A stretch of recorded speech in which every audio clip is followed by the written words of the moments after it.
नमस्कार, मैं हूं आपके साथ आस्था कौशिक। उत्तर प्रदेश के कई शहरों में, खास तौर पर दिल्ली से सटे गाजियाबाद, नोएडा और ग्रेटर नोएडा में वायु प्रदूषण खतरनाक स्तर पर पहुंच चुका है। पूरा का पूरा शहर गैस चैम्बर में तब्दील हो चुका है और स्कूल जाने वाले बच्चे परेशान हैं। इसकी वजह पंजाब हरियाणा में जल रही बेहिसाब पराली है। सीएम योगी ने भी इसके लिए पंजाब और हरियाणा को जिम्मेदार ठहराया है। आपको रिपोर्ट दिखाते हैं कैसे दिल्ली की जनता पस्त है और कैसे आम आदमी पार्टी चुनाव में व्यस्त है।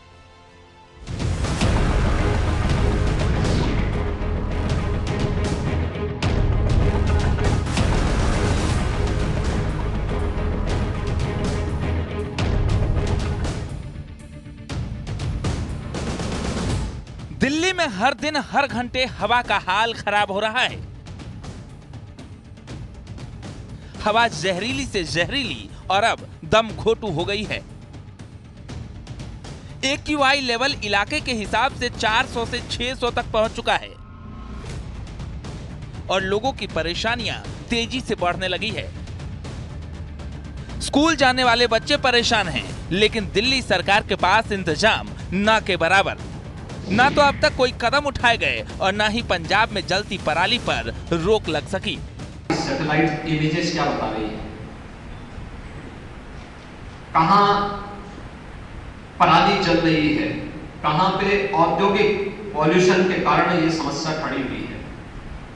पंजाब के ऊपर पूरी तरह रेड कलर से रंगा हुआ था। हरियाणा का भी उत्तरी क्षेत्र पूरी तरह रंगा हुआ था और जैसे ही हवा का झोंका वहां से चला, दिल्ली पूरी तरह अंधकार में डूब चुकी थी। शहर शहर धुंध की चादर बिछी है। दिल्ली NCR में गाजियाबाद, नोएडा और ग्रेटर नोएडा तक प्रदूषण तेजी से बढ़ रहा है और फिक्रमंद योगी सरकार आसपास के राज्यों से पराली पर रोक की अपील कर रहे हैं। लेकिन न तो केजरीवाल सरकार की तरफ से कदम उठाए गए और न ही प्रदूषण रोकने के लिए निर्देश जारी किए गए, क्योंकि जो केजरीवाल कभी पंजाब पर प्रदूषण का आरोप मढ़ते थे, उसी आम आदमी पार्टी की सरकार जब पंजाब में आई तो जुबान पर खामोशी छा गई। दिल्ली में सांस लेना भारी पड़ रहा है। बच्चे घर से बाहर निकलें तो उनके फेफड़ों को बड़ा नुकसान होने का खतरा है। सभी की, दिल्ली के सभी लोगों की औसत आयु 12 साल कम हो रही है, जो पिछले 8-9 वर्षों में अरविंद केजरीवाल जी ने दिल्ली को दिया है। बेसिकली ये जो कहते हैं ना, बिल्कुल उसके विपरीत करते हैं। जो केजरीवाल और भगवंत मान, ये बिल्कुल स्टेज शो है, इससे अलावा कुछ नहीं है।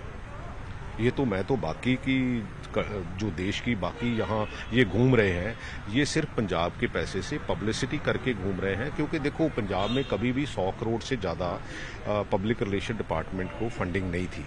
अभी 900-950 करोड़ है और जो जहाज है वो भी पंजाब का यूज किया जा रहा है। लिहाजा पंजाब में पराली जलाने पर रोक से इतर अब स्कूलों में छुट्टी दी जा रही है। दिल्ली में 5वीं तक के स्कूल बंद। स्कूल 3 और 4 नवंबर तक बंद रहेंगे।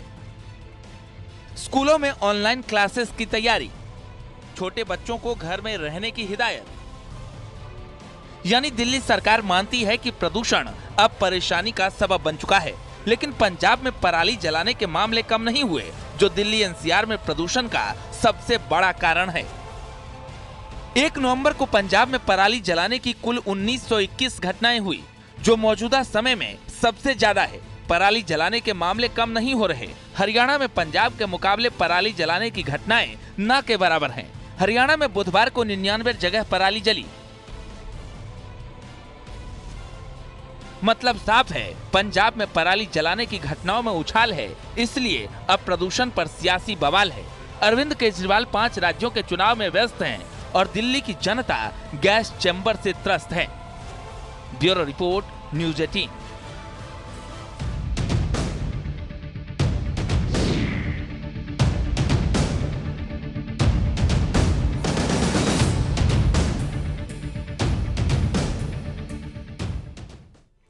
समाजवादी पार्टी के लिए कांग्रेस से पंगा लेना महंगा पड़ने वाला है, क्योंकि कांग्रेस की नजर अखिलेश यादव के बड़े बड़े नेताओं पर है, जिसे तोड़कर अब कांग्रेस में मिलाने की तैयारी है। और इसका ताजा तरीन उदाहरण कुर्मी नेता रवि वर्मा का सपा से इस्तीफा देना है, जो जल्द ही कांग्रेस का दामन थामने वाले हैं। आपको रिपोर्ट दिखाते हैं कैसे INDIA के सहयोगी पार्टी अब जोड़ तोड़ की सियासत में उलझ चुकी है।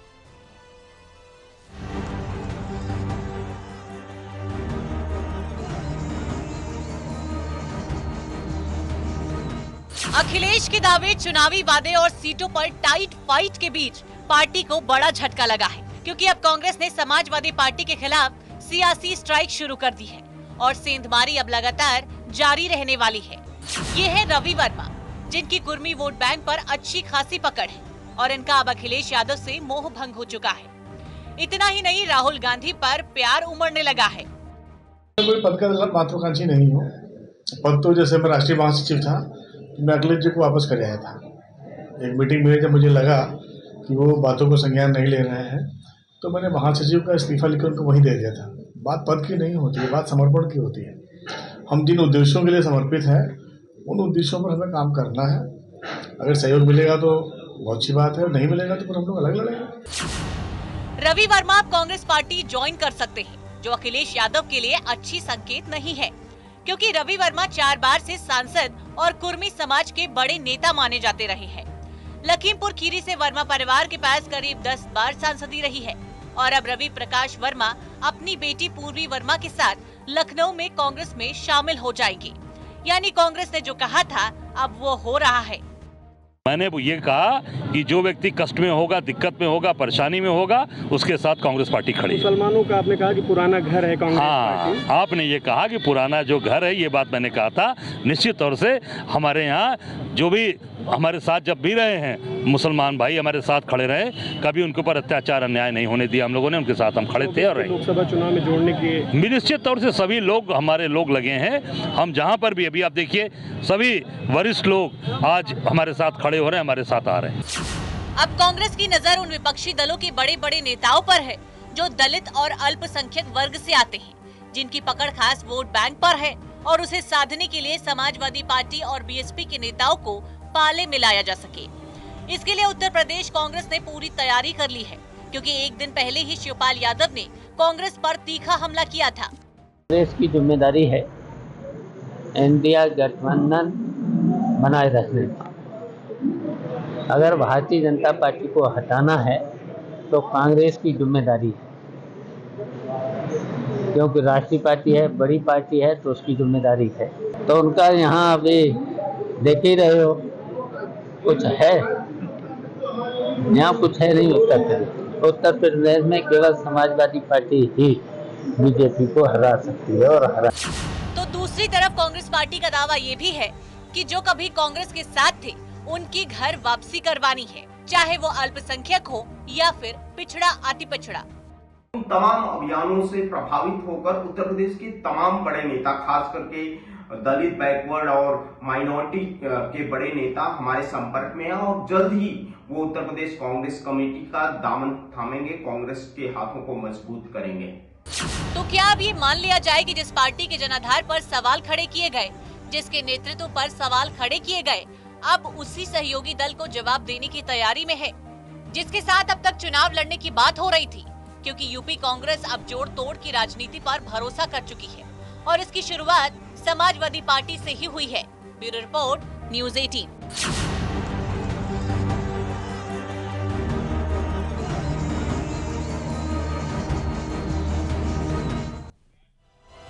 बागपत मस्जिद के गेट पर जय सिया राम लिखने का मामला सामने आया है। नमाज पढ़ने गए शख्स ने गेट पर लिखा जय सिया राम को पानी से मिटाया।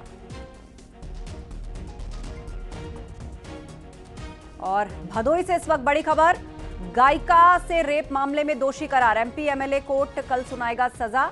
पूर्व MLA विजय मिश्रा दोषी करार। गायिका से रेप के मामले में पेशी हुई। MP MLA कोर्ट कल सजा सुनाएगा। पूर्व विधायक का बेटा विष्णु मिश्र व पौत्र विकास मिश्र बरी किए गए। सजा के बिंदु पर कल कोर्ट में सुनवाई होगी। पूर्व MLA विजय मिश्र की कोर्ट में पेशी हुई है।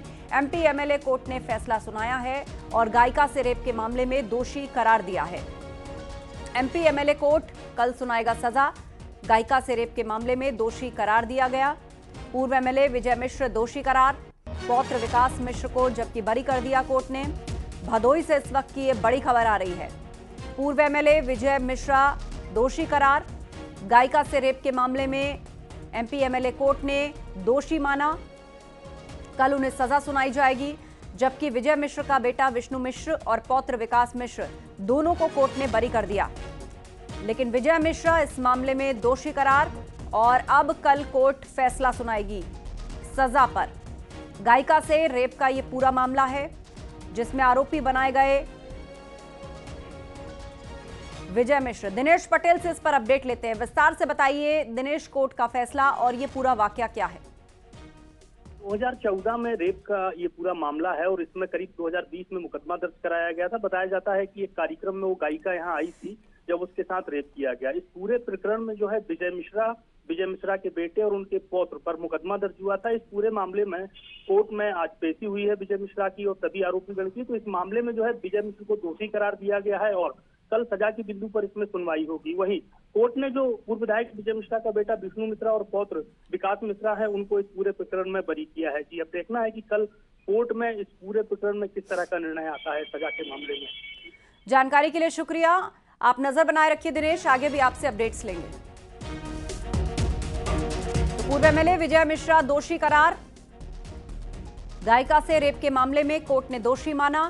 एमपी एमएलए कोर्ट कल उन्हें सजा सुनाएगा। हालांकि उनका बेटा और पौत्र दोनों इस मामले में आरोपी बनाए गए थे, लेकिन कोर्ट ने दोनों को बरी कर दिया। लेकिन विजय मिश्रा को इस मामले में दोषी करार दिया गया।